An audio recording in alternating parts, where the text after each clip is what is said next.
The first time you hear the name Vanderbilt, it whispers of wealth so immense it seemed untouchable, of mansions built like fortresses and parties that could buy entire towns. But beneath the glittering facade lies a secret no history book will tell you, an invisible hand that guided their rise and orchestrated their ruin. Imagine standing on Fifth Avenue in 1883, the night Alva Vanderbilt opened the doors of the petty chateau to Manhattan's elite, her pearls glittering like stolen stars. Outside, the crowds pressed against the iron gates, unaware that the very family they worshipped would crumble within decades.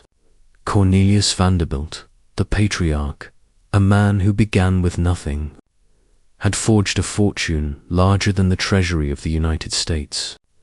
Yet even as he breathed his last in 1877, he unknowingly planted the seeds of his dynasty's destruction. The empire he'd built on ambition, cunning, and relentless competition was a gilded cage, and every son, daughter, and grandchild would pay for stepping inside.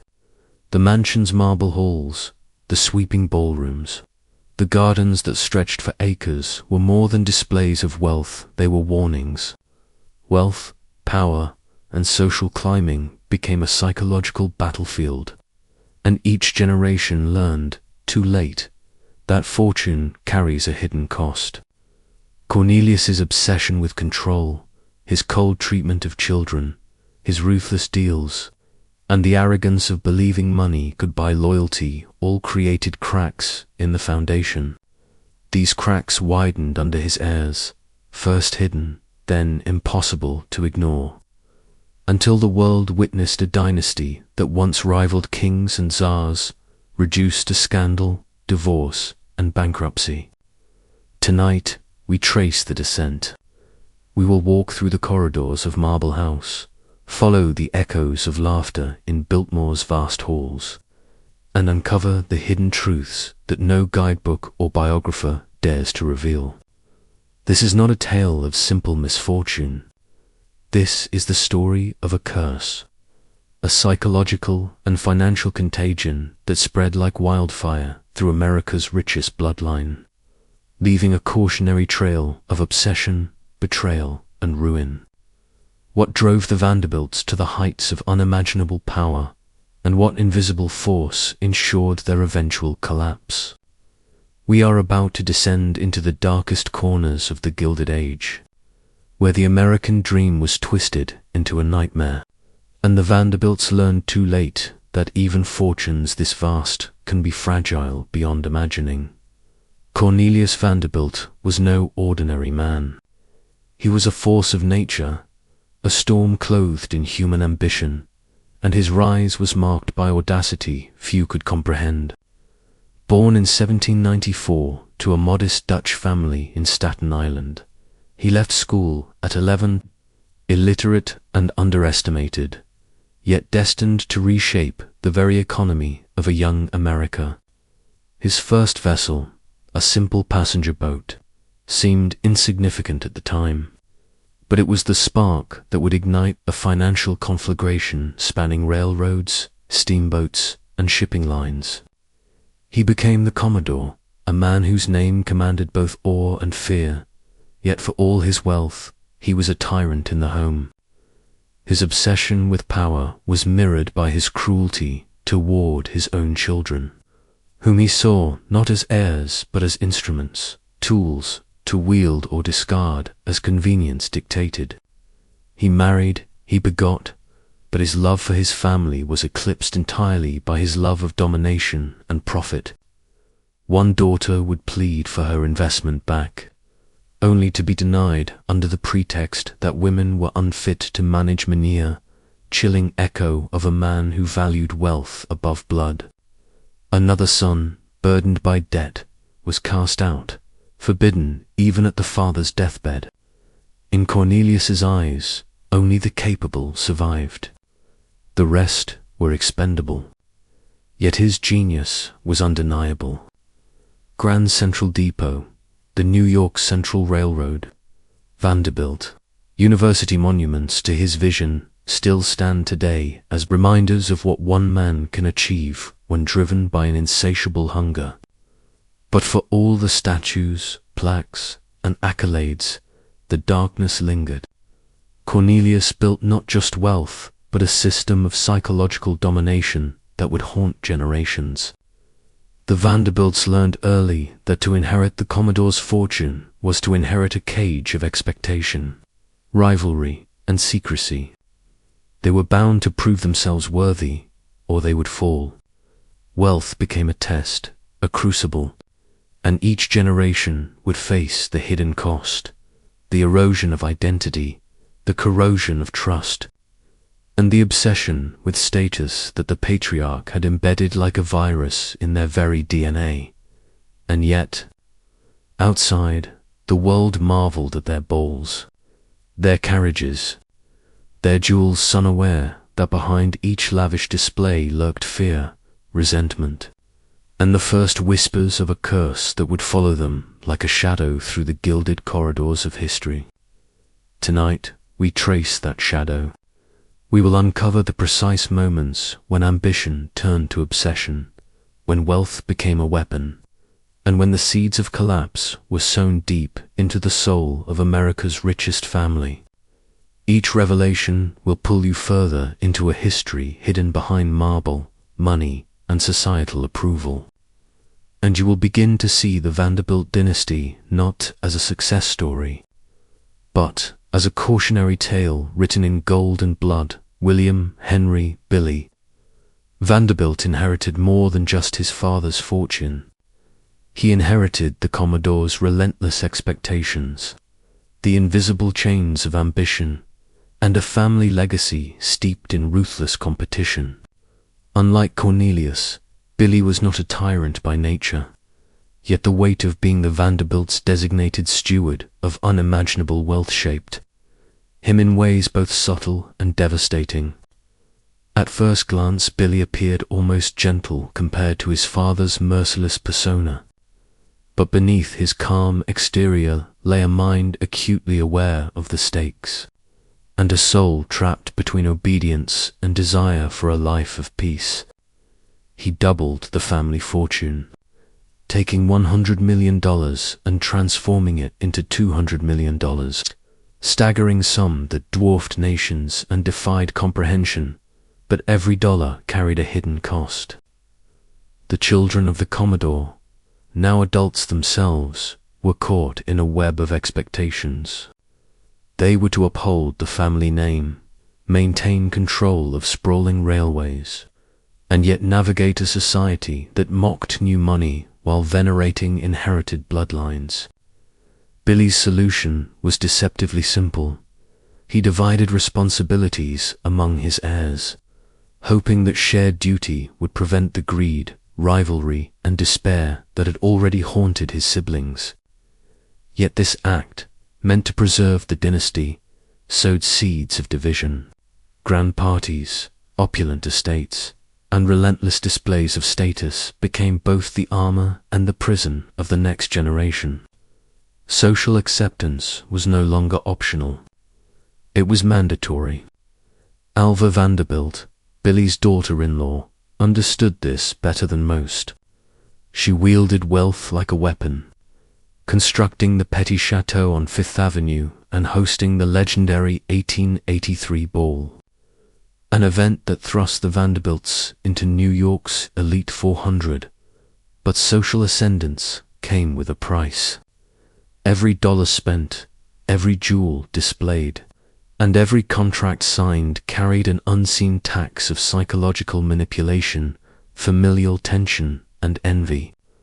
The third generation would soon learn that wealth alone could not protect them from ambition, desire, or fate. The heirs became both performers and prisoners. Actors in a drama scripted by a patriarch long dead, but whose influence had seeped into the walls of every mansion, the halls of every railroad, and the hearts of every child. It was in this crucible that the first true fractures appeared. Early deaths, marital coercion, and reckless indulgence were no longer anomalies. They were symptoms of a pattern, a silent curse that had begun with the Commodore and now whispered through gilded corridors, waiting to claim the next heir. By the time the fourth generation rose, the dynasty would face not just financial threats, but the moral and psychological consequences of a family enslaved by its own success. The Vanderbilt curse was not a myth. It was encoded into the very blood and wealth of the family, and tonight we trace its descent with a clarity that history has long denied. Alva Vanderbilt, the iron-willed architect of social dominance, understood that wealth alone would not secure power. Influence required spectacle, manipulation, and control. In 1883, she staged what history would remember as the most extravagant ball of the Gilded Age, a night where Manhattan's elite crossed the threshold of her petty chateau, unaware that they were stepping into a carefully orchestrated demonstration of authority. Alva's intent was surgical, to weaponize appearances, to force acceptance of the Vanderbilts into the rigid echelons of New York society, and to assert dominance over families whose names carried centuries of prestige. The pearls she wore, once belonging to Catherine the Great, were more than jewelry. They were a statement, a signal that the Vanderbilts were not merely nouveau rich, but a lineage capable of commanding respect on a global stage. Behind the glittering chandeliers and orchestral crescendos lay a darker truth. The family's fortune, amassed by Cornelius through tireless exploitation of transport monopolies and calculated ruthlessness, was now a tool for psychological warfare. Alva knew that appearances could bend perception, that a single event could rewrite reputations and manipulate alliances. This was not mere vanity. It was strategy. The marriage of her daughter, Consuelo, to the Duke of Marlborough 12 years later would crystallize this philosophy, turning her child into a vessel of diplomacy, wealth, and coercion. Consuelo's union was less about love than leverage, a meticulously crafted transaction designed to intertwine American money with European prestige. It was a lesson in the mechanics of power. To control perception was to control opportunity, and to control opportunity was to bend destiny itself. Yet the psychological cost was immense. Consuelo, groomed and restrained, became a pawn in a game she never chose to play, embodying the silent torment that accompanied the family's public triumphs. Each generation after would inherit not just a fortune, but a blueprint for domination intertwined with the seeds of their own suffering. The Vanderbilts learned early that to be wealthy in America's Gilded Age was to endure scrutiny, expectation, and manipulation as unrelenting forces. Opulence became a chain, power became a test, and the notion of family once sacred transformed into a battlefield of ego, control, and despair. The legacy of Cornelius, the ambitions of Billy, and the calculated brilliance of Alva set the stage for a cascade of events that would push the Vanderbilts toward both ultimate prestige and inevitable collapse. And as we peer behind the polished surfaces of Fifth Avenue mansions, the whispered secrets, hidden rivalries, and unspoken coercions reveal themselves, exposing the first fractures in a dynasty that the world admired. Yet history would remember for its darkness as much as its brilliance. By the time Cornelius II assumed control of the family empire, the Vanderbilts had transitioned from self-made industrialists to symbols of inherited power. But inherited wealth often comes with invisible chains, far heavier than the gold it brings. Cornelius II inherited not only railways, estates, and fortunes, but also a family history steeped in expectation, obligation, and unspoken rules that dictated behavior as surely as any law. His upbringing, under the shadow of a father who loved money more than children, shaped a psyche both disciplined and fragile. The lessons of ruthlessness were paired with an acute awareness that social acceptance required performance, not merely wealth. Cornelius, too, was a master of appearances. He maintained the family empire, expanded holdings, and projected confidence. Yet beneath the surface lay a tension that history rarely records, the constant negotiation between legacy and desire, between duty and human frailty. Every decision he made regarding investments, marriages, and estate construction was infused with the knowledge that failure would echo for generations. In his hands, Fifth Avenue mansions rose like temples to access the marble house in Newport, the breakers' estates that would consume fortunes and captivate the world. Yet these palaces were not only symbols of wealth, they were monuments to control, psychological anchors designed to impress, intimidate, and maintain dominance over peers and family alike. Cornelius II's children grew up in this environment of awe and expectation, absorbing lessons in both opulence and obedience. But the human heart resists architecture. It rebels against constraint. The third generation of Vanderbilts, raised amid splendor and pressure, displayed the first signs of the curse taking form. Some sought freedom in scandal, others in reckless indulgence, and a few in tragedy. The relentless pursuit of grandeur and status created a fertile ground for misfortune. Marriages arranged for power rather than love. Heirs molded into roles they neither desired nor fully understood, and personal ambitions sacrificed to the spectacle of family image. Even as Cornelius too attempted to instill prudence and responsibility, the psychic weight of the Commodore's original vision immense wealth, absolute control, and unyielding standards permeated every aspect of their lives.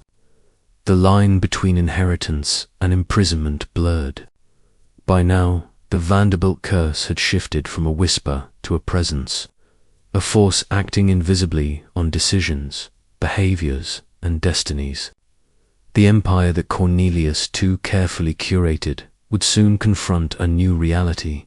Wealth, if unguarded by prudence and moral equilibrium, can become a predator, devouring the very people it was meant to empower. The first cracks in the dynasty's armor had appeared, invisible to the public eye, but fatal in their consequences. And the stage was set for the fourth generation, whose choices would accelerate the decline in ways that wealth alone could never prevent. The fourth generation of Vanderbilts arrived not as builders or strategists, but as heirs to a gilded cage, trapped by opulence and a legacy they neither earned nor fully understood. They were raised amid estates dripping with marble, gardens meticulously curated to impress, and a society that measured worth by appearances. Yet they were ill-equipped for the discipline required to maintain such power. Alfred Gwynne Vanderbilt, the eldest and once hopeful custodian of the family fortune, seemed destined to inherit greatness, yet fate intervened in the cruelest of forms. In 1915, the RMS Lusitania, targeted by a German U-boat during World War I, became his tomb. Alfred's heroic act, giving his life jacket to a stranger, abandoning himself to the Atlantic, exposed a vulnerability that no wealth could shield. His death fractured the carefully planned succession, scattering inheritance and leaving younger siblings unprepared for the burden of unrestrained wealth. Cornelius Vanderbilt III, despite defying his father by marrying Grace Wilson against wishes, attempted to navigate the labyrinth of expectation and fortune. Yet even he could not escape the psychological weight imposed by generations of meticulously curated pressure. Reginald Claypool Vanderbilt, the youngest of this ill-fated cohort, descended into a vortex of gambling, alcohol, and reckless indulgence. epitomizing the destructive potential of inherited fortune, untempered by prudence or purpose. Each indulgence, each misstep, further eroded not just financial stability, but the cohesion and identity of the family itself. This was the Vanderbilts' first confrontation with entropy, a realization that inherited power, when untethered from discipline, transforms into a force that consumes its holders. Estate taxes, newly imposed by a government intent on curbing inherited monopolies, began to siphon wealth with the relentless inevitability of time itself, leaving estates like the Breakers and Marble House increasingly unsustainable. Meanwhile, societal change and the advent of automobiles, aviation, and new industries gradually diminished the dominance of railroads, undermining the very foundation upon which the Vanderbilt fortune had been built. The once unstoppable empire of Cornelius and William found itself besieged by forces they had not prepared for: human frailty, generational decadence, and an evolving economy. And yet, the fourth generation clung to their ostentation, blinded by the spectacle of inherited grandeur. This was the true curse, not mere financial decline, but the psychological unraveling of a dynasty, where privilege became a prison and opulence a weapon turned inward. In every glittering ballroom and sprawling estate, there was a shadow, an invisible mark of inherited expectation, looming over lives that had become a performance of wealth rather than an exercise in agency. The stage was now set for the final unraveling, as the seeds of ruin sown by luxury, tragedy, and mismanagement were poised to blossom into a complete collapse that would redefine what it meant to be Vanderbilt. By the 1920s, the Vanderbilt curse had fully awakened, its influence silent but omnipresent, shaping choices, fortunes, and destinies with invisible hands. The world saw only the glittering facades: Marble House, the Breakers, and Biltmore, monuments to unimaginable wealth. Yet behind the walls, corridors, and ballrooms, a different reality simmered. The fourth generation, untutored in restraint, began to fracture the family's legacy from within. Divorces, scandals, and personal tragedies multiplied, leaving the empire vulnerable. Cornelius Vanderbilt, a man of ambition but also impulsive indulgence, made headlines for multiple marriages, extravagant lifestyle, and a penchant for defiance. His choices, though publicly sensational, reflected a deeper psychological entanglement: the constant push-pull of inherited expectation and personal desire. The very wealth meant to empower him had become a chain. Meanwhile, Gloria Vanderbilt, born into the chaos of this disintegrating dynasty, would become perhaps the most visible emblem of its curses.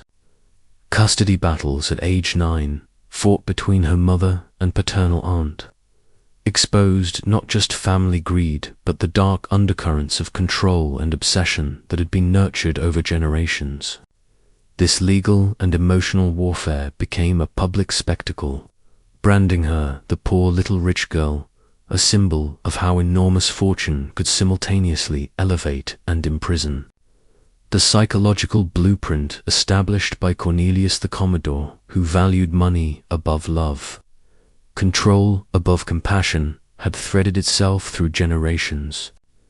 In the same era, Reginald Claypool Vanderbilt squandered his inheritance through gambling and alcohol, leaving only a fraction of wealth for his widow and child. These patterns were not random. They were the echo of a legacy where fortune and familial bonds were inseparable, yet always in tension. External forces, too, were merciless. Estate taxes, introduced in the early 20th century, drained holdings. The Great Depression stripped liquid assets, and societal shifts undermined the railroads that had once been the empire's backbone. The family's resistance to diversification and adaptation, a product of inherited privilege, overconfidence, and psychological conditioning, made them uniquely vulnerable. Every mansion, carriage, and jewel became a reminder of both past power and current fragility. The Vanderbilt curse was not just financial. It was emotional, social, and moral. It preyed on human weakness, magnified by extraordinary opportunity, ensuring that each generation carried the weight of expectation, indulgence, and loss. The dynasty's story, now moving inexorably toward its sixth generation, had become a cautionary tale of how immense wealth, left unchecked, can destroy the very people it was meant to elevate, leaving behind monuments to ambition and echoes of unresolved tragedies that whisper in the empty halls. The 1930s marked the decisive turning point, when the Vanderbilt curse transitioned from whispered misfortune into undeniable reality. The Great Depression, like a shadow sweeping across the opulent estates, revealed the fragility hidden beneath marble, gold, and acres of landscaped gardens. The family's wealth, once seemingly limitless, proved incapable of withstanding the twin forces of economic collapse and generational recklessness. Biltmore, Marble House, and the breakers' symbols of dominance and social ascensions suddenly became burdens, expensive monuments demanding upkeep beyond reason. To preserve them, the Vanderbilts were forced to open their gates to the public, turning private palaces into museums, a humiliating acknowledgement that fortune alone could not secure permanence. Alfred Gwynne Vanderbilt's tragic death on the Lusitania had already fractured the succession plan, leaving his heirs with wealth divided and diluted. Each sibling of the fourth generation, ill-prepared to navigate both personal desires and financial obligations, contributed to a slow erosion of power.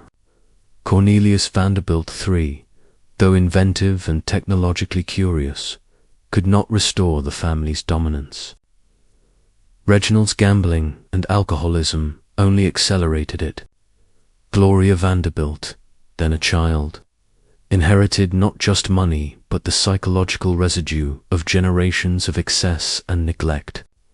Her upbringing, split between absent parents and controlling nannies, reflected the family's persistent pattern: immense wealth as a substitute for guidance and love.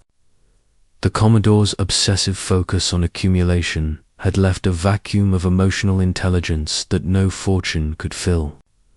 Meanwhile, society itself had shifted. Railroads, the empire upon which the Vanderbilts' dominance was built, began a slow decline, challenged by automobiles, buses, and the emergent aviation industry.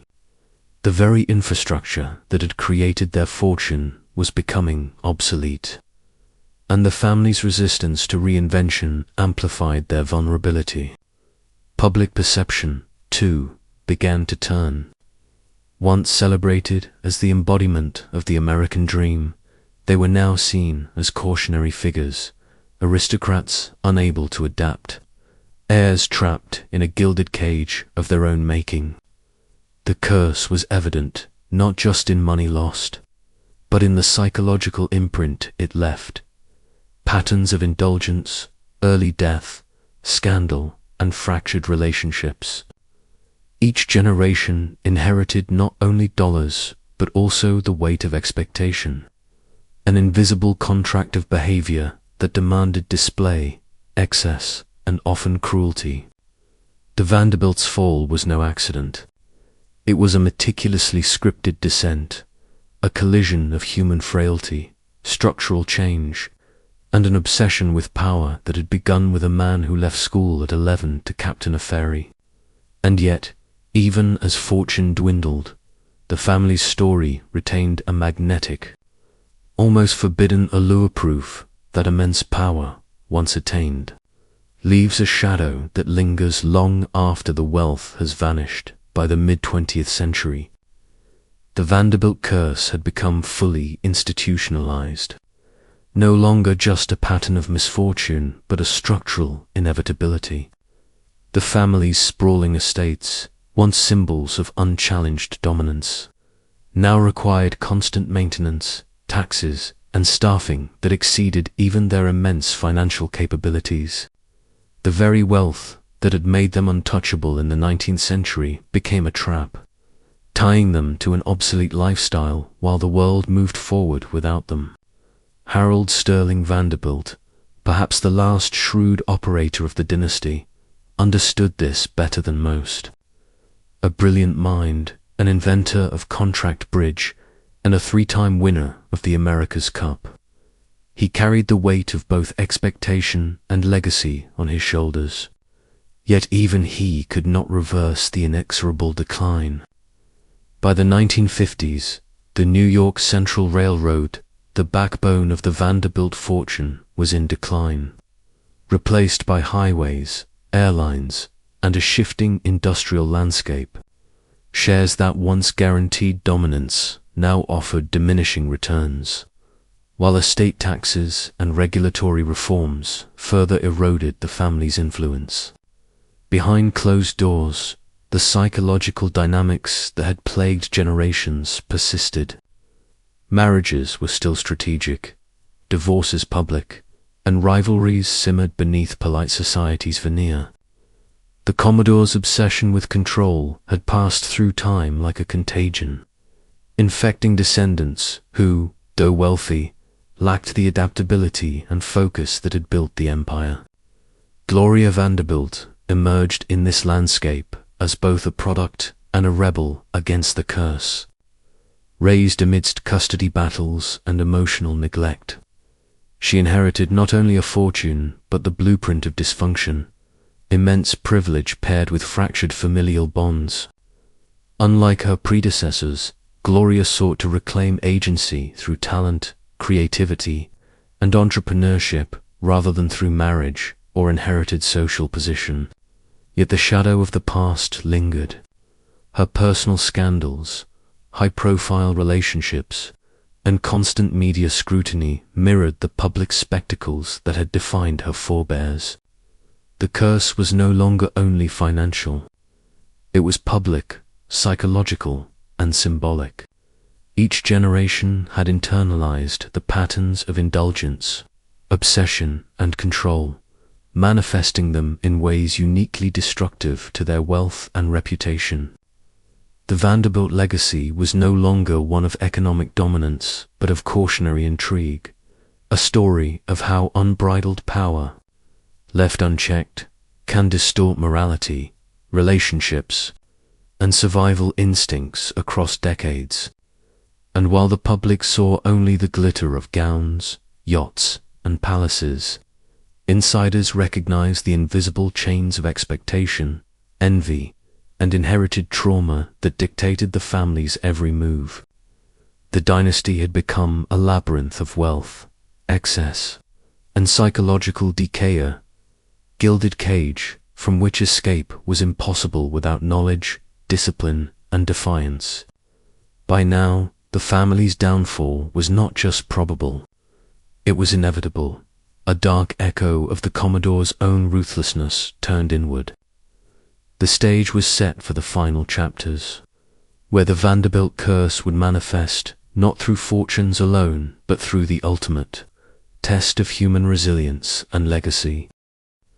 The fourth generation of Vanderbilts, often called the Bad Batch by historians, became the visible face of the cursed generation that inherited not only money but the psychological chains forged by their forebears. Alfred Gwynne Vanderbilt, once the hope of continuity, was consumed by a fatal intersection of fate and history when the RMS Lusitania was torpedoed in 1915. His heroic choice to give his life jacket to a stranger reflected the family's complex moral code, honor intertwined with recklessness. Alfred's death shattered succession plans, leaving wealth fragmented and responsibility diffused. Cornelius Vanderbilt III, defiant and independent, resisted his parents' authority, and lost a substantial inheritance for marrying Grace Wilson against their wishes. Yet he retained enough to indulge in personal experiments and technological ventures, though these never approached the scale or dominance of the Commodore's original empire. Reginald Claypool Vanderbilt, the youngest, descended into self-destruction, gambling away his inheritance and succumbing to alcohol, leaving only a widow and daughter dependent on trust funds for survival. Their behaviors were not anomalies, but the predictable outcomes of a family system that emphasized wealth as identity, control as virtue, and rebellion as consequence. Each member of this generation embodied a fragment of the Commodore's shadow: obsession with status, detachment from emotional bonds, and an inability to convert inherited privilege into sustainable power. Society, too, began to shift, removing the scaffolding upon which Vanderbilt dominance had been built. Railroads waned, replaced by automobiles and commercial aviation, while estate and income taxes slowly clawed away at the financial foundation that had seemed indestructible. The Vanderbilt estate symbols of might and grandeur became both financial and psychological prisons, reminders of what had been built and what was being lost. Public fascination grew, not with achievements, but with scandal, divorces, affairs, and the increasingly public unraveling of an elite family that could no longer contain its own narrative. And amidst it all, the curse whispered. Wealth had become a weapon, an inheritance of expectation rather than opportunity. Those who mismanaged it were punished with public scrutiny, personal tragedy, or early death. The lesson, if it could be called that, was written in marble and gold but codified in suffering. Power without emotional intelligence and adaptability is a brittle, dangerous thing. This was the point at which the Vanderbilt story transitioned from economic epic to psychological parable, a warning encoded in the lives of those who, despite unimaginable privilege, could not escape the systemic consequences of inherited dysfunction.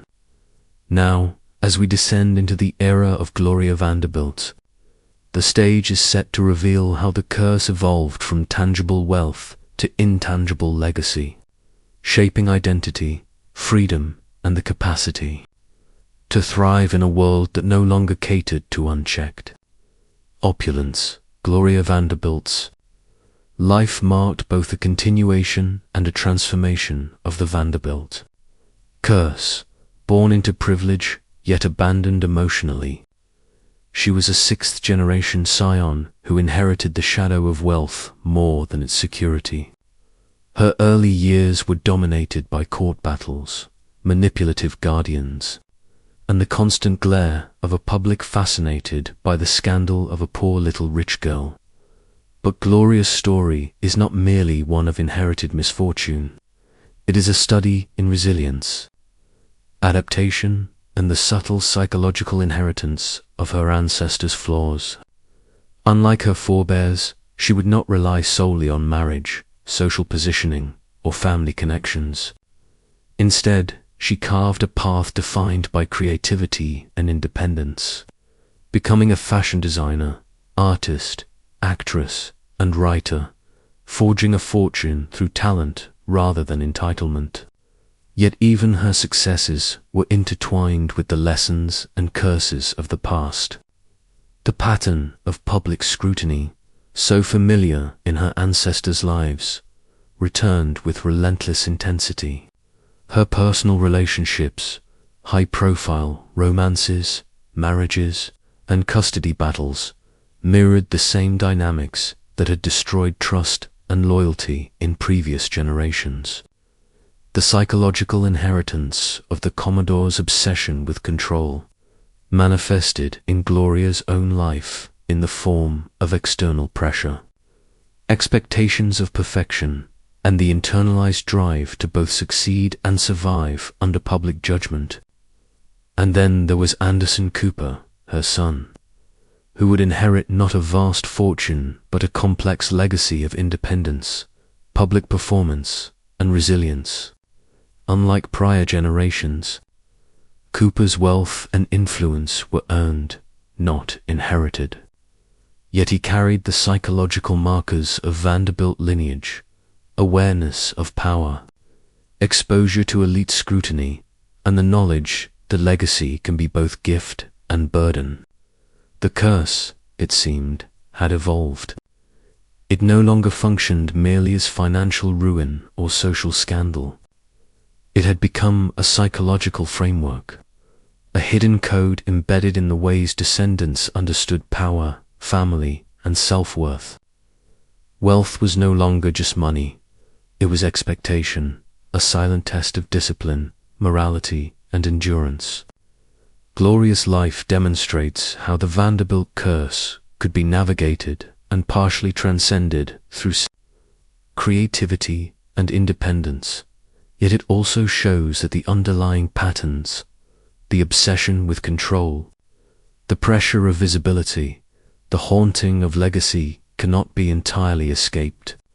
Her story bridges the gap between the excesses of the Gilded Age and the modern understanding of inheritance as both resource and burden. And as you watch this, consider the invisible chains of family, power, and expectation that shape not just fortunes, but identity itself. If you understand even a fraction of this truth, comment below, "I see the shadow twice." It's more than engagement, it's acknowledgement that these hidden patterns exist and influence us all. By the time Gloria Vanderbilt emerged into public consciousness, the Vanderbilt empire had already transformed from an economic juggernaut into a fragmented shadow of its former self. The mansions that once dominated Fifth Avenue and Newport were now museums, boutiques, or partially demolished reminders of a family that had once controlled more wealth than entire nations. Yet, the physical decay was less significant than the psychological imprint left on each descendant.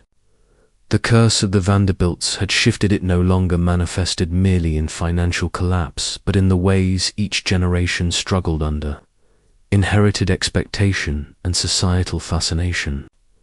The early trauma of public scrutiny, the constant evaluation of social worth, and the inherited fear of failure created a subtle, almost invisible system of psychological control.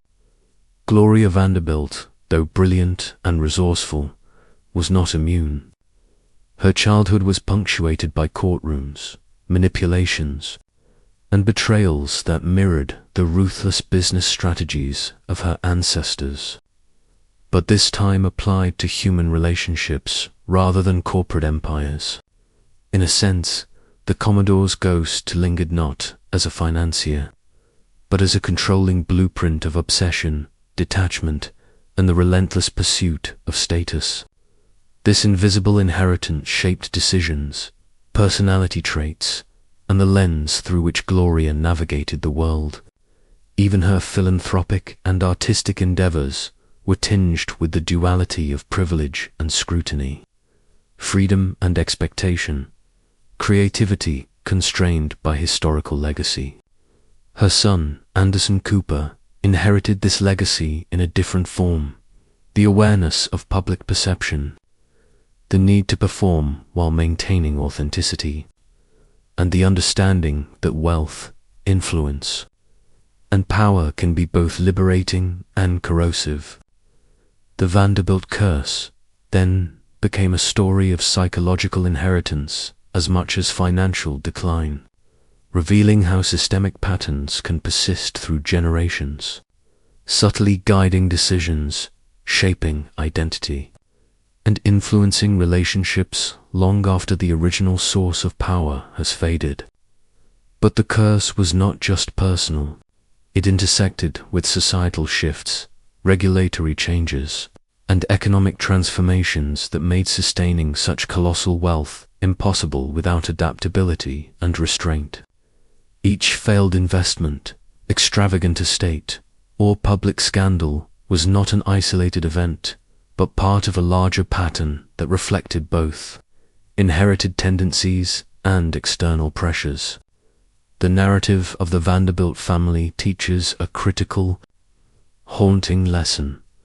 Power and wealth are only sustainable when matched with discipline, foresight, and emotional intelligence, and when these qualities are absent, the consequences ripple across generations.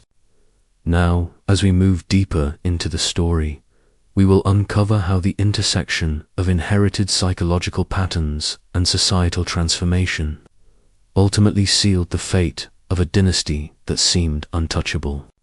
Before we continue, comment below from where you are watching. Let's map the global reach of those who understand the hidden currents of power. The decline of the Vanderbilt fortune was not sudden. It was a slow, almost imperceptible erosion, like sand slipping through the fingers of a man who once held empires in his grasp. Each generation, while briefly dazzled by inherited wealth, failed to cultivate the same ruthlessness, discipline, and strategic vision that had built it. The Commodore's formula was simple: accumulate relentlessly, control obsessively, and let no opportunity pass. But by the time the third and fourth generations assumed responsibility, the formula had been diluted by human weakness, indulgence, distraction, and emotional vulnerability. Cornelius II and William K. Vanderbilt were exceptional stewards, yet even they could not completely inoculate the family against the psychological and social forces that had begun to take root. Their children, pampered by the excesses of the Gilded Age, inherited not only mansions and yachts, but also the invisible burdens of expectation, rivalry, and public scrutiny. One could argue that the Vanderbilt curse was as much about psychology as economics, the need to perform, to outshine, to measure up to a standard set by a patriarch whose vision was impossible to replicate. The great estates, like Marble House, the Breakers, and Biltmore, were monuments not only to wealth, but to obsession, a tangible reminder that money could build marvels, yet fail to cultivate character capable of sustaining them. The fourth generation, particularly, embodied this tragic trajectory. Alfred Gwynne Vanderbilt, who perished on the Lusitania, carried immense responsibility and the promise of legacy, yet fate intervened with ruthless indifference. His sudden death dispersed wealth prematurely, leaving heirs with inheritance, but without the guidance to preserve it. Meanwhile, Cornelius Vanderbilt defied expectations, sacrificing financial favor for personal choice, exposing the fragile balance between autonomy and duty that had been the foundation of the Commodore's empire. Reginald Claypool Vanderbilt, by contrast, represents the darkest dimension of the curse: reckless indulgence, dependence on privilege, and self-destruction through substance and vice. In this generation, the pattern becomes unmistakable. The more visible the wealth, the more destructive the internal pressures. It is here, amid the splendor and tragedy, that the narrative shifts from financial history into psychological horror study of how privilege can both elevate and annihilate. The Vanderbilts' decline is a case study in the dangers of unbalanced power, when wealth is untempered by discipline, loyalty, and foresight. It can generate its own undoing. Every scandal, every failed marriage, every reckless purchase or divorce is a step deeper into a shadow that began with Cornelius's insatiable ambition and culminated in the quiet, haunting realization that empires built on excess are rarely enduring. The next sections will reveal how this pattern persisted into the 20th century, infecting even the lives of those who never sought to inherit it, and how the legacy of obsession and mismanagement transformed into public scandal and cultural myth. As the 20th century dawned, the Vanderbilt legacy entered a new, darker phase one, where the fragility of inherited wealth collided with the relentless forces of modern society. The once dominant railroads began to lose their monopoly, replaced by automobiles, buses, and commercial aviation. Technologies the Commodore could never have imagined, yet whose emergence would dismantle the very foundation of his empire. The Vanderbilts, conditioned for grandeur but not adaptability, faced a world that demanded innovation rather than inherited prestige. Estate taxes, income taxes, and economic regulations sliced into their holdings, and the Great Depression exposed the vulnerabilities of a dynasty built on ostentation rather than resilience. Meanwhile, the family's psychological inheritance continued its relentless influence. Each scion carried the weight of expectation and the invisible curse of visibility, the knowledge that every misstep, every public scandal, every indulgence would be scrutinized as if history itself were judging them. Alfred Gwynne Vanderbilt's death on the Lusitania, heroic yet tragic, served as both a literal and symbolic rupture. The fortunes splintered. Heirs inherited not power, but responsibility without guidance. Wealth without the strategic vision that had created it. Cornelius Vanderbilt III and Reginald Claypool. Vanderbilt's contrasting paths revealed the duality of the curse: autonomy versus recklessness, control versus dissolution. Cornelius III sought independence, innovation, and fulfillment. Yet his father's disfavor and the fragmented estate limited the impact of his efforts. Reginald, left to his vices, embodied the destructive potential of privilege unmoored from accountability. These divergent choices, magnified by societal pressures and public scrutiny, intensified the family's decline. Even those born into wealth were trapped by its invisible chains: the necessity to perform, to preserve reputation, to outdo predecessors, and to justify a status inherited rather than earned. By the 1930s, the family had begun opening the Biltmore and other estates to the public, a tacit acknowledgement that grandeur without sustainability was a liability. This transformation of private splendor into public exhibition mirrored a larger cultural shift.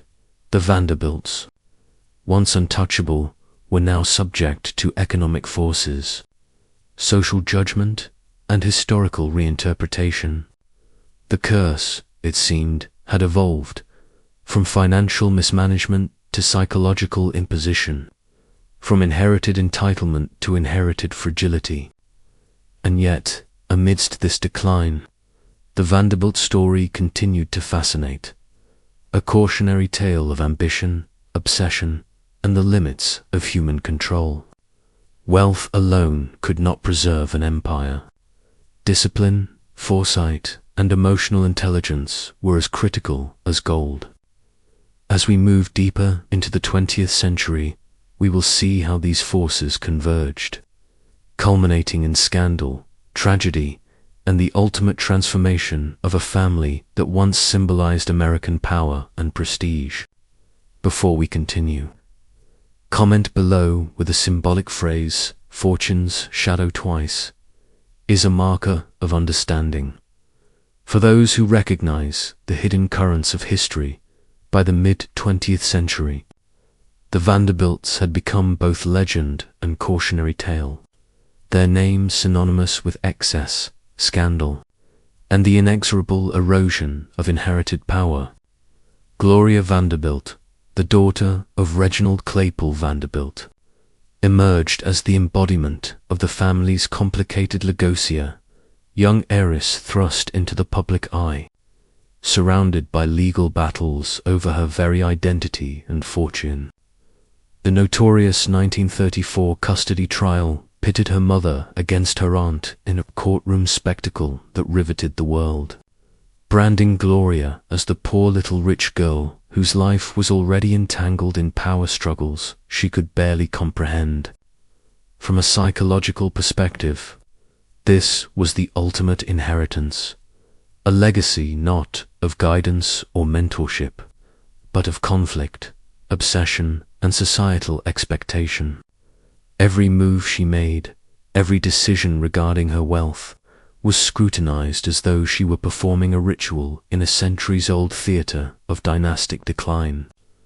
Her upbringing in Europe, removed from the daily operations of the family's fading empire, insulated her from the harsh lessons of business, yet exposed her to the sophisticated, often manipulative social networks that had always defined Vanderbilt's success. Gloria learned early that wealth is both a shield and a weapon.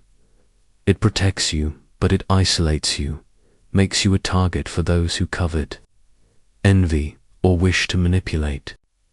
Her ventures into fashion, design, and art were not merely career choices. They were acts of self-determination in a family history dominated by coercion, arranged marriages, and the relentless pursuit of social validation. Meanwhile, the physical manifestations of Vanderbilt opulence, the marble house, the breakers, stood as monuments to a bygone era, their maintenance a constant financial drain and a symbol of the impossibility of living up to a name.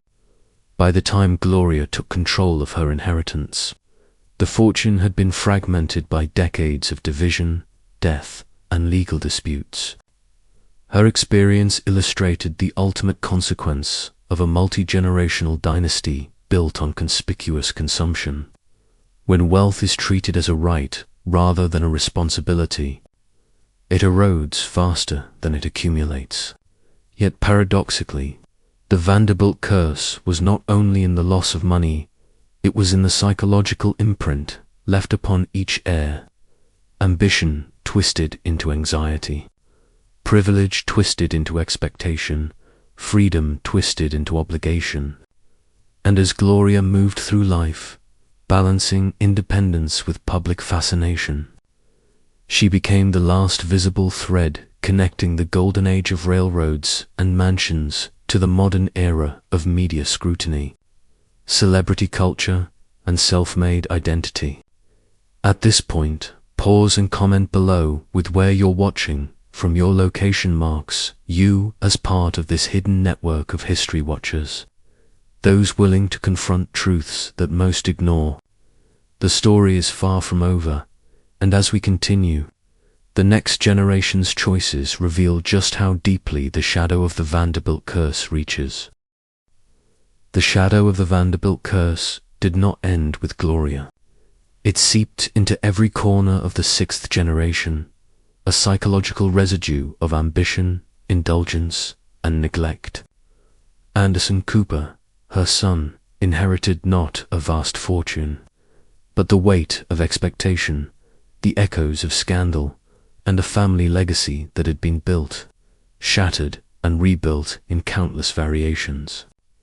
Unlike his ancestors, Cooper understood early that wealth, when inherited without purpose or structure, becomes a prison, a psychological trap that shapes behavior, defines relationships, and distorts identity.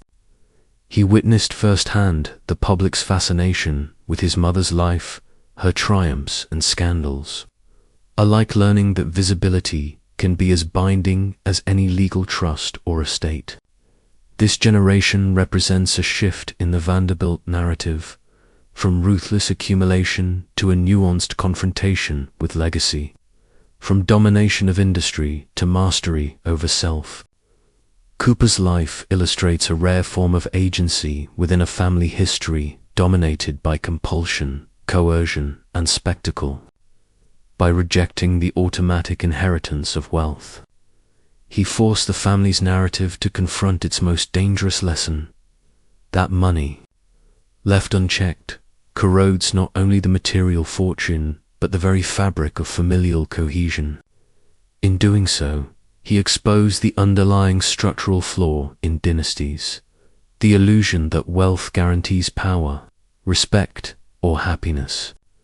The psychological architecture of the Vanderbilt family, a combination of rigid expectation, public scrutiny, and internalized competition, had been handed down for generations, and each heir had to navigate it as if it were a labyrinth designed to test loyalty, intelligence, and moral resilience.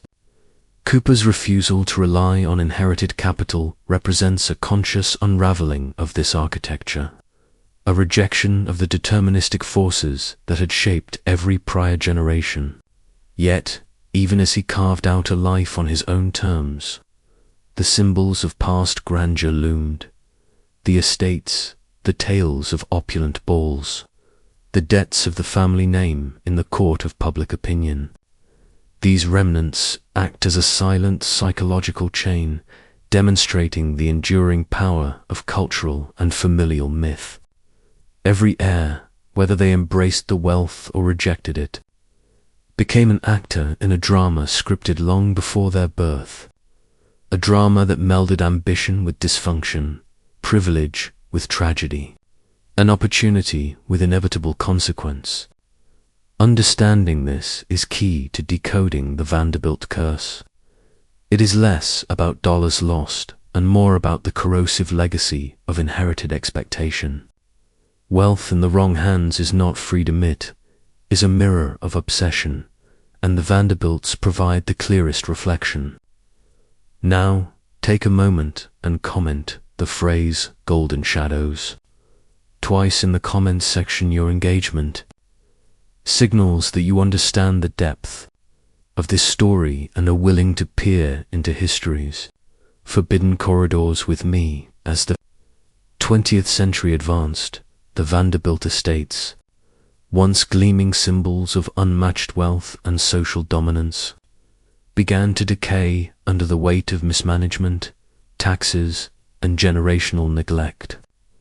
The Marble House, the Breakers, and Biltmore, built with near-mythic opulence, now stood as monuments to a vanished era, their walls whispering secrets of excess, rivalry, and hidden despair.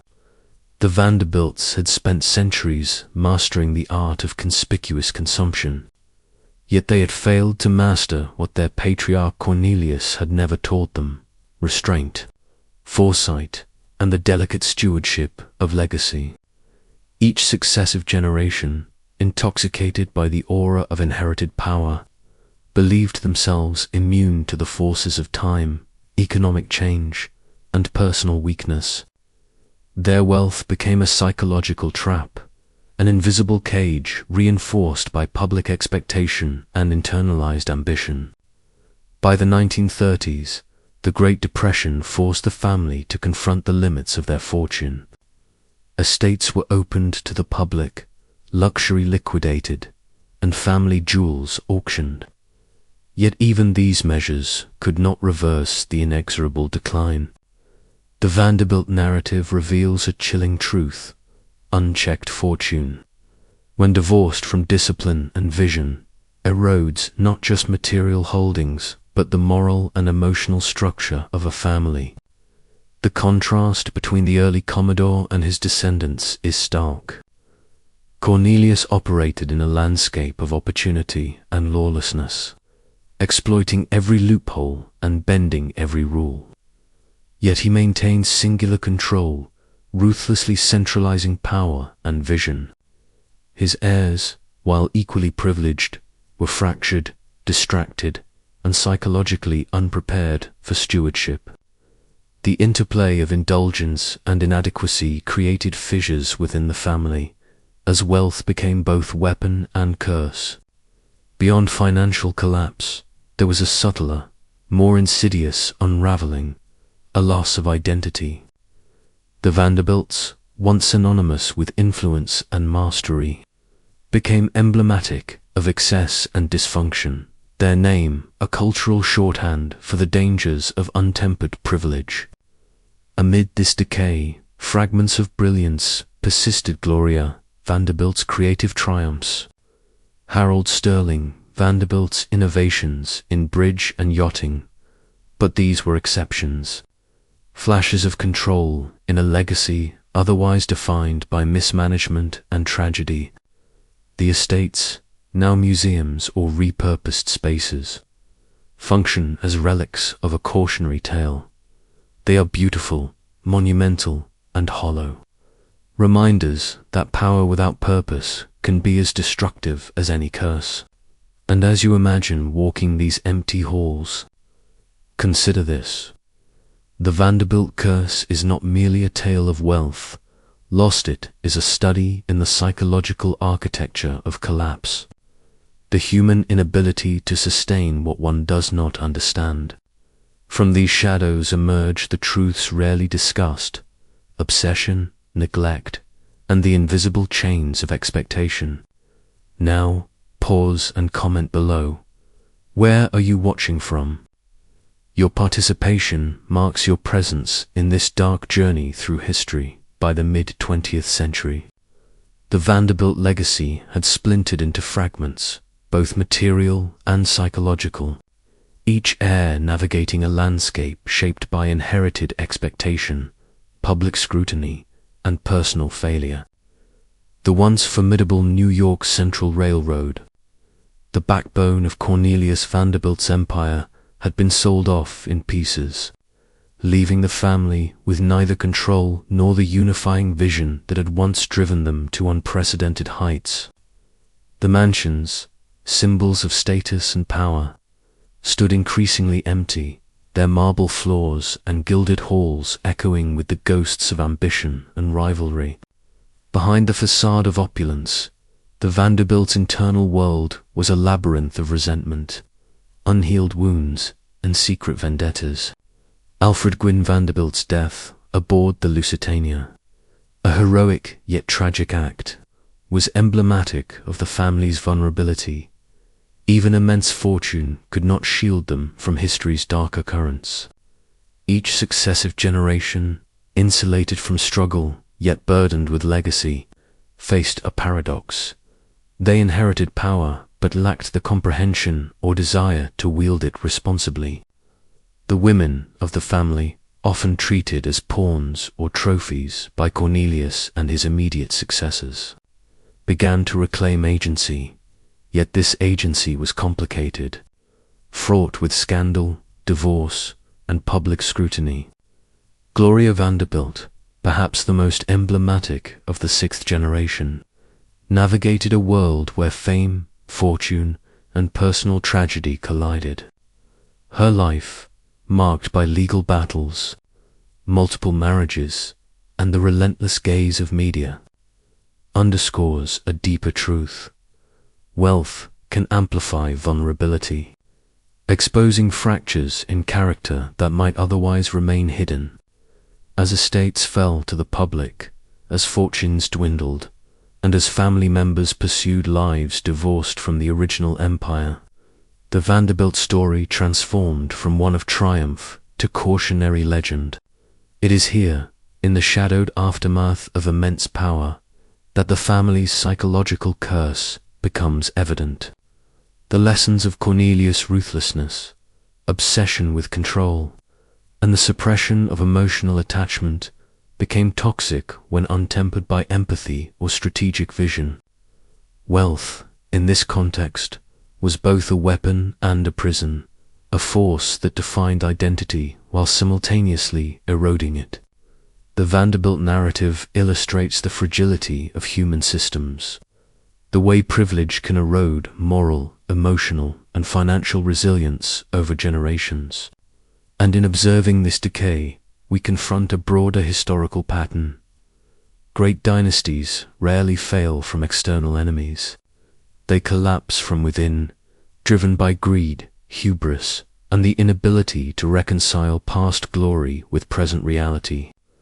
Pause for a moment, consider the magnitude of this unraveling, and comment twice below with the phrase, Vanderbilts, shadow, to mark your engagement with the dark truths hidden within this saga. By the 1970s, the remnants of the Vanderbilt fortune were shadows of their former selves. Yet the aura of prestige lingered, clinging to the family name like a stubborn fog. Gloria Vanderbilt emerged as the most visible heir, a woman both empowered and burdened by the weight of a legacy she never fully chose. Raised in France, estranged from the opulence of Fifth Avenue, yet tethered to it through inheritance disputes and societal expectation, she embodied the tension between autonomy and inheritance. Her public life, punctuated by fashion lines, high-profile relationships, and legal battles, became a theatre in which the family's unresolved conflicts played out for the world to see.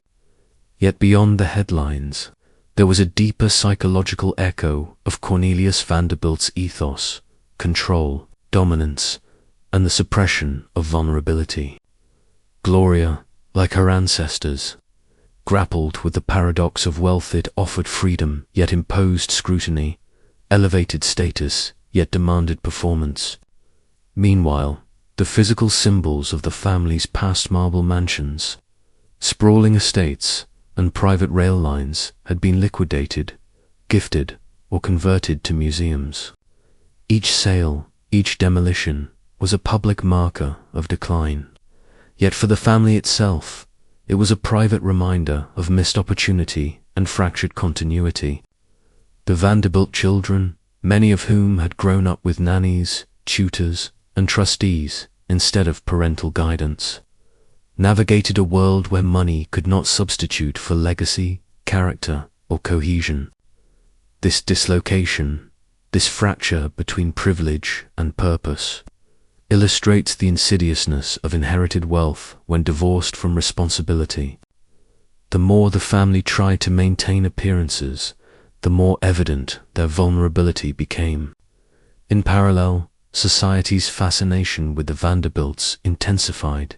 Journalists, historians, and biographers dissected marriages, spending habits, and legal disputes, transforming personal misfortune into public spectacle.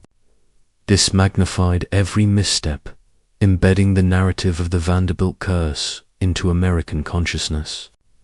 Their decline was not sudden but methodical, a slow erosion of influence, wealth, and identity across generations. And in this slow descent lies a haunting lesson. Wealth alone cannot immunize against entropy, familial discord, or the consequences of choices made long before one's birth. For those who would seek power, the Vanderbilt story is a mirror, reflecting the dangers of untempered ambition, the cost of isolation, and the fragility of even the most colossal empires. Pause here, reflect on the depth of their unraveling, and tell me in the comments, where are you watching this from? Your perspective matters in understanding how these legacies touch lives, even far from their origin. By the early 1980s, the last whispers of Vanderbilt dominance had shifted into the public imagination, carried less by bank balances and more by scandal, fashion, and media scrutiny. Gloria Vanderbilt, the most famous of the sixth generation, became a lightning rod for fascination, a living embodiment of inherited power intertwined with personal reinvention. Her life read like a cautionary tale, a young heiress thrust into legal battles over her very identity, caught between her mother and her aunt in the notorious custody trial that gripped headlines worldwide. At 9 years old, Gloria became the center of a storm that revealed the darker undertows of wealth, how privilege can warp innocence, how legacy can be weaponized, and how the veneer of social superiority masks profound instability. Her later years reflected a deliberate divergence from her forebears. She built a career on her own terms, transformed her name into a brand, and crafted a persona independent of the family fortune. Yet, even as she thrived, the psychological imprint of centuries of dominance, ruthlessness, and familial pressure remained, subtly shaping her relationships, decisions, and perceptions of trust. Her son, Anderson Cooper, grew up aware of the precarious balance between inherited privilege and personal merit. He absorbed lessons not from mansions or railways, but from the consequences of excess, the public spectacle of dysfunction, and the weight of a family name that once commanded empires. The contrast could not be starker. The Commodore's obsessive accumulation, his son's indulgent lifestyles, the disastrous fourth generation, and finally, Gloria and Anderson's redefinition of wealth as autonomy rather than conquest. And yet, even in this apparent renaissance of self-made identity, the Vanderbilt curse lingered not as a financial sentence, but as a cautionary echo embedded in psyche, behavior, and public expectation. The family's rise and fall exposes the underbelly of American aristocracy, the cost of power, and the fragility of human relationships under the strain of legacy. It forces the question, when the trappings of fortune are stripped away, what remains of identity, purpose, and lineage? History, in this sense, becomes a psychological laboratory, revealing patterns of control, obsession, and collapse. As you reflect on this descent, consider the invisible forces shaping human behavior: ambition, greed, expectation, and the unrelenting pressure to maintain appearances. These are forces that transcend wealth, age, and era, infiltrating every life touched by legacy. Comment below twice. Write the symbolic phrase, "Fortune is a cage," to mark your understanding of hidden truths, to recognize the subtle psychological chains wealth can impose, and to claim a deeper awareness of the forces at play across generations.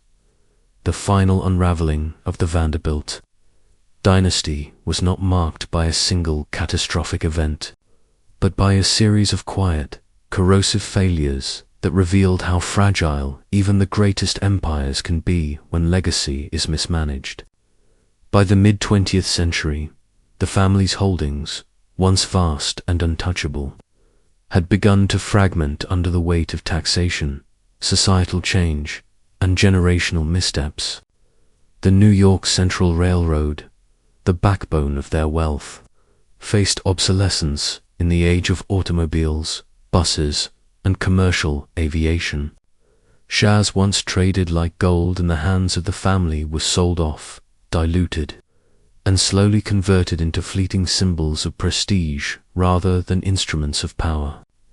The estates, those monumental testaments to opulence, became a double-edged sword. Their grandeur ensured fame but demanded astronomical upkeep, turning architectural marvels into financial albatrosses. Many of the Fifth Avenue mansions and Newport palaces were demolished, sold, or repurposed, leaving only remnants as monuments to hubris. The human element, however, proved far more decisive than the mechanical or fiscal. Descendants increasingly detached from the ethos of creation that had driven Cornelius Vanderbilt fell prey to indulgence, addiction, and a sense of entitlement untempered by responsibility. Tragedy struck in predictable patterns.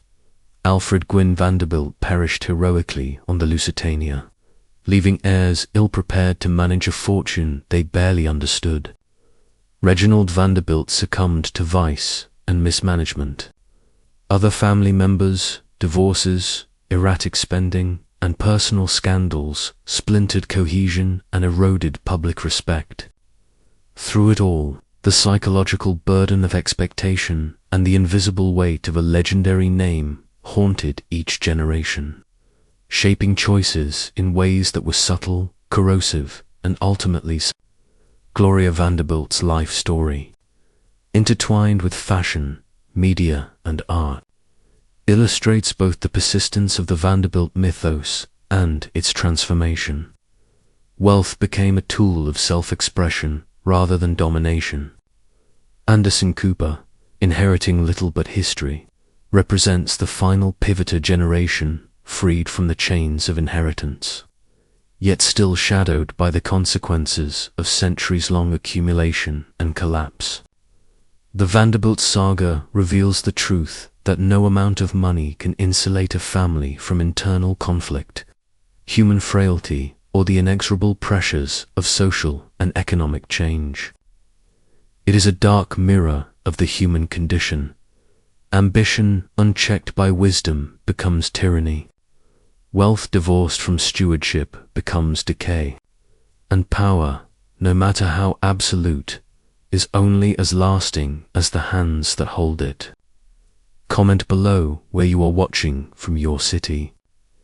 Your country, let this ritual of awareness connect us, as we collectively witness the unraveling of a dynasty that once stood as a symbol of invincibility. Now a cautionary tale whispered through history, a warning echoing across generations. By the time the 20th century was in full swing, the Vanderbilt family was no longer the untouchable force it once was. The world they had dominated, shaped, and often intimidated had evolved beyond them, and their once insurmountable empire had begun to crumble under both external pressures and internal decay. Wealth that had been forged through vision, ruthlessness, and unrelenting ambition was now threatened by inertia, neglect, and the psychological legacy of privilege. The very behaviors that had once guaranteed dominance, risk-taking, aggression, and relentless accumulation became liabilities when passed to heirs who were more interested in comfort than conquest. The grand estates, the symbols of supremacy like the Marble House, the Breakers, and the Biltmore, became monuments not only to wealth but to the unsustainable demands of excess. Maintenance costs spiraled, taxes increased, and the cultural value of ostentation waned as society moved toward modernity. The family's internal fractures deepened. Marriages ended in bitter divorces, rivalries flared, and heirs squandered fortunes with alarming regularity.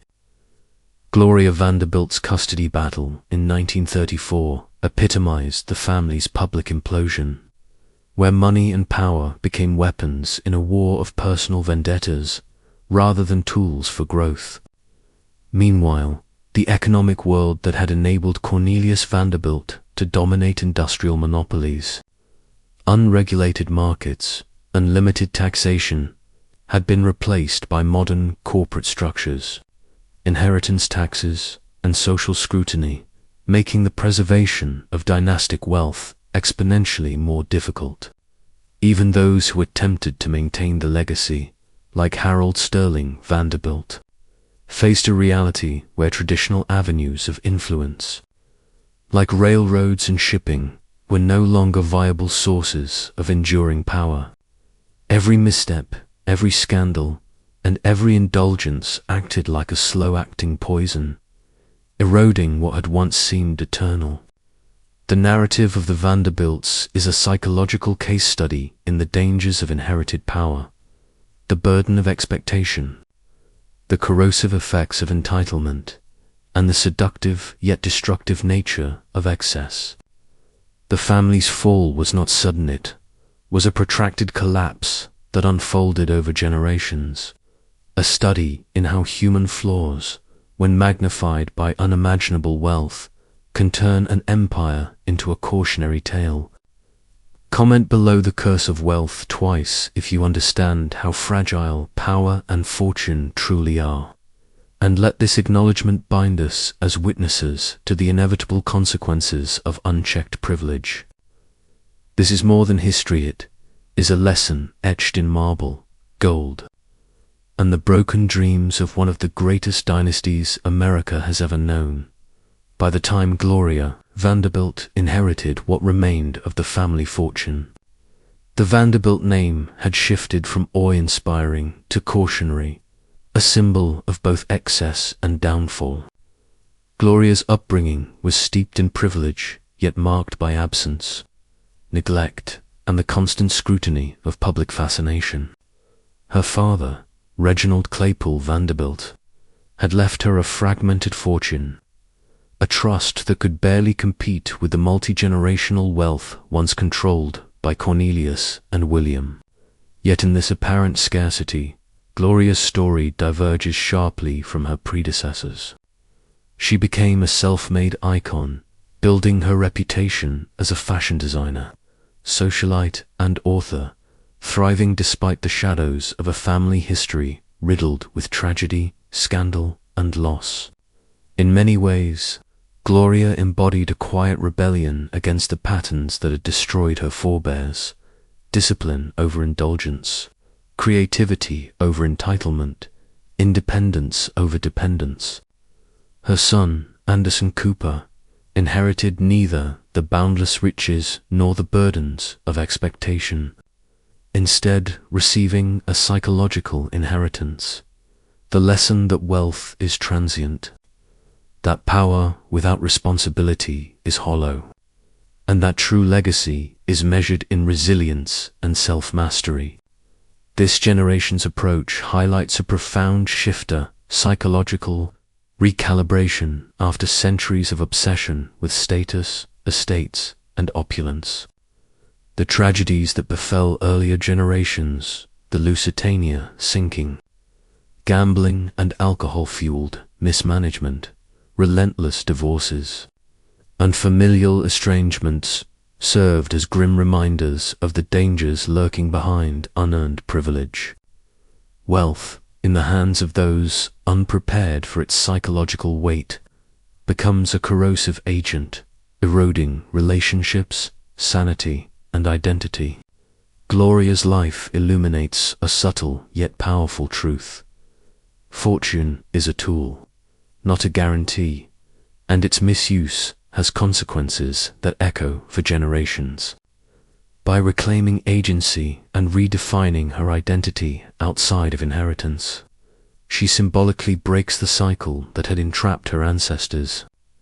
And yet, the shadow of the Vanderbilt curse lingers, a reminder that even when fortune is regained through effort rather than birthright, the legacy of excess, manipulation, and family secrets cannot be entirely erased. As we reflect on their history, consider this: every mansion, every scandal, every inheritance dispute is a message hidden in plain sight about power, mortality, and the fragility of human ambition. Comment below from where you are watching and share your reflection, because understanding this story is not just observing history, it's a confrontation with the dark patterns that govern wealth, influence, and human desire. The Vanderbilt saga is not merely a family story, is a mirror reflecting the eternal tension between ambition and morality, legacy and ruin, wealth and wisdom. And now we arrive at the final descent, the last revelation of a dynasty that seemed untouchable yet ultimately succumbed to the weight of its own excesses. The Vanderbilt curse was never a single act of misfortune. It was a layered, intergenerational unraveling, a dark experiment in the fragility of power and human ambition. Cornelius Vanderbilt built his empire with the intensity of a man possessed, yet he sowed the seeds of its undoing by valuing money over human bonds, by teaching his heirs to prioritize wealth above loyalty, compassion, and foresight. His successors, particularly in the third and fourth generations, inherited not only gold and marble, but a psychological inheritance of entitlement, rivalry, and indulgence. Their lavish parties, monumental estates, and competitive one-upmanship were more than social displays, they were symbols of a moral vacuum. A family intoxicated by its own visibility, blind to the erosion beneath their feet. William K. Vanderbilt, Alva, and Cornelius II may have maintained the fortune and status, but each generation after introduced cracks that widened into chasms: reckless spending, estranged heirs, tragic deaths, and squandered opportunities. By the time Reginald, Gloria, and the sixth generation emerged, the Vanderbilt name had become a cautionary tale, whispered in the corridors of finance and society alike. The physical monument's marble house, the breakers, Biltmore stand as tombstones, not only for architectural ambition, but for the human hubris they sheltered. They are relics of a psychological experiment that tested the limits of inheritance, entitlement, and excess, offering a silent warning: wealth alone cannot secure loyalty, happiness, or longevity. In Gloria and Anderson, we see the paradoxical closure of this narrative, a reclamation of agency, a transformation of the curse into self-determination. By rejecting reliance on inherited fortune, they demonstrate the ultimate antidote to the Vanderbilts' trap understanding that true legacy is cultivated through resilience, work, and self-awareness, not mere possession. This final chapter forces us to ask uncomfortable questions. What does it mean to truly hold power? How much of history is shaped by human ambition, and how much by the unseen psychological forces it unleashes? The Vanderbilt story is not just a historical curiosity. It is a dark mirror for anyone who seeks wealth, influence, or legacy. It reminds us that unchecked ambition, moral compromise, and the obsession with status carry consequences far beyond bank ledgers. If you followed this descent into the forbidden truth, you now carry a fragment of knowledge most never see. Like the Vanderbilts before you, you must decide whether to succumb to the law of power or rise above it. If this revelation shook you, make sure to like, share, and subscribe. Comment below twice with the phrase "legacy over gold" to declare you understand the cost of unchecked ambition and the path to true mastery. The Vanderbilt curse was more than a family tragedy, was a lesson hidden in plain sight, waiting for those bold enough to uncover it.